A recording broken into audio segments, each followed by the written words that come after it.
Welcome to Introduction to U.S. Politics. This is not your typical civics class. This class is intended to be an introduction to political science, the social scientific study of politics, or applying the scientific method to questions of government and politics.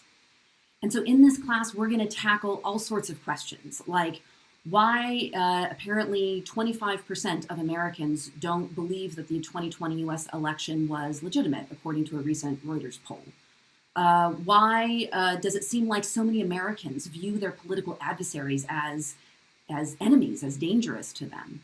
Why does it seem like resentment and anger and political violence are more commonplace in U.S. politics today than at any other time in your lifetime, perhaps? How do we get here? Where do we go from here? These are the kinds of questions we're going to be tackling in this class. Hi, I'm Professor Jennifer Nickel-Victor, faculty in the Schar School of Policy and Government here at George Mason University. I'm your instructor for this class. My area of expertise is in U.S. politics, particularly in congressional politics, but I broadly study political parties and campaign finance and lobbying and political networks and relationships among political actors. And this is a survey class, which means it's an introductory course that will introduce you to the foundational theories and systems of evidence that exist in political science that help us to understand how and why things work in politics. We're going to touch on a lot of topics. We're going to move pretty quickly, so it will be important to keep up. But it's also going to follow a regular pattern every week, so it should be very clear how to keep up and what you need to do. There will be lots of asynchronous outlined readings and activities and quizzes and so forth and exams, and optional synchronous activities that recur on a repeating pattern every week. But there are two things in this little short introduction that I want to make really clear at the outset. I usually say this at some point at the beginning of class, but this time I want to say it really clearly at the very beginning. And the first is that this class offers a partisan-neutral perspective on U.S. politics. I am not here to praise or criticize any particular political actor or entity.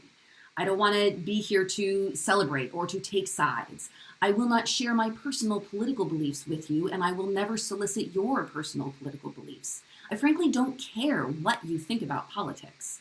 I do care how you think about politics. And to that end, I'm going to ask you to do something that sounds really trivial, but that will actually be challenging and maybe even foreign to you. And that is, I'm going to ask you to be a neutral observer of politics. That is, you will read the news, you will follow current events, you will think about what you're reading about in your readings and how that helps you understand what's going on in the world. But you're going to do it in such a way where you're aiming to be informed about what's happening, like you're just a bird or a neutral observer hovering above the situation, plainly stating what happened, like a reporter maybe would, and trying your best not to react emotionally to it, not to be outraged or moved by what you observe. Now, I mean to suggest this as a practice. I don't expect you to master it. I've been doing that kind of practice for 20 years, and of course I still respond emotionally when it comes to politics sometimes. I'm not asking you to be unsympathetic or inhuman, but I am asking you to perhaps take a different lens towards politics than you're used to taking, because the lens of a neutral observer can more easily lead you to a place of being open-minded and being willing to sort of accept new information into your worldview.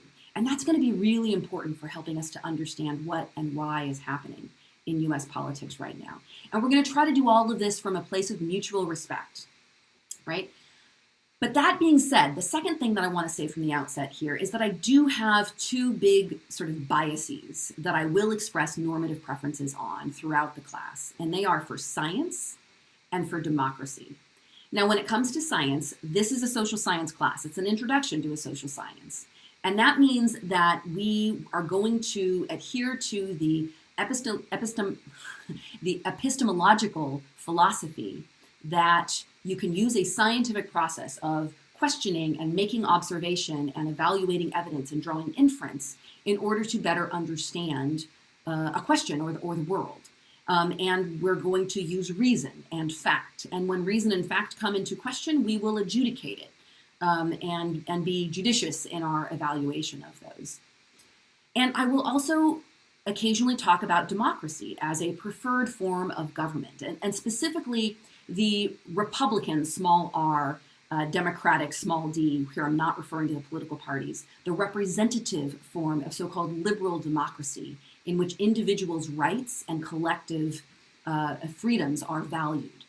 And the reason for that is that humans have not invented any other form of government that protects people's rights and freedoms better than democracy. Now, US democracy is terribly flawed. It turns out we have a long history of injustice and violence, and we'll go over all of that. But that doesn't mean there aren't things there that we shouldn't admire and celebrate and learn from and figure out how to improve. We're going to look at the past to help us understand our systems of instability and violence and injustice. And we're going to look to other countries occasionally to also help us understand those things. But at the end of the day, I will talk about democracy as a preferred form of government. And it'll be sort of an idealized form of democracy that perhaps has never existed in the US or anywhere. But what's important is that this preference for democracy is not understood as a preference for a political party. That gets all sorts of complicated these days because there are a number of actors in one of the US's main political parties today that holds a lot of anti-democratic values. We're going to get into why that is and how it affects the system and the rest of us. And it's not altogether straightforward. And so I'm not afraid of getting messy, and I'm not afraid of addressing these questions and getting into all of the questions and challenges that you may have about all of it. I'm not guaranteeing that any of it is going to make you feel better about where we are. I'm not here to offer therapy about democracy. I'm here to offer a academic perspective that helps us to understand why and how we got to the situation that we're in, and maybe what some of the things are that we can do to restore American democracy in the future. So I want you to come to this class with a sense of curiosity and a sense of self-empowerment and a sense of wanting to know more. And I hope you'll leave the class with those same characteristics. So I really look forward to meeting you.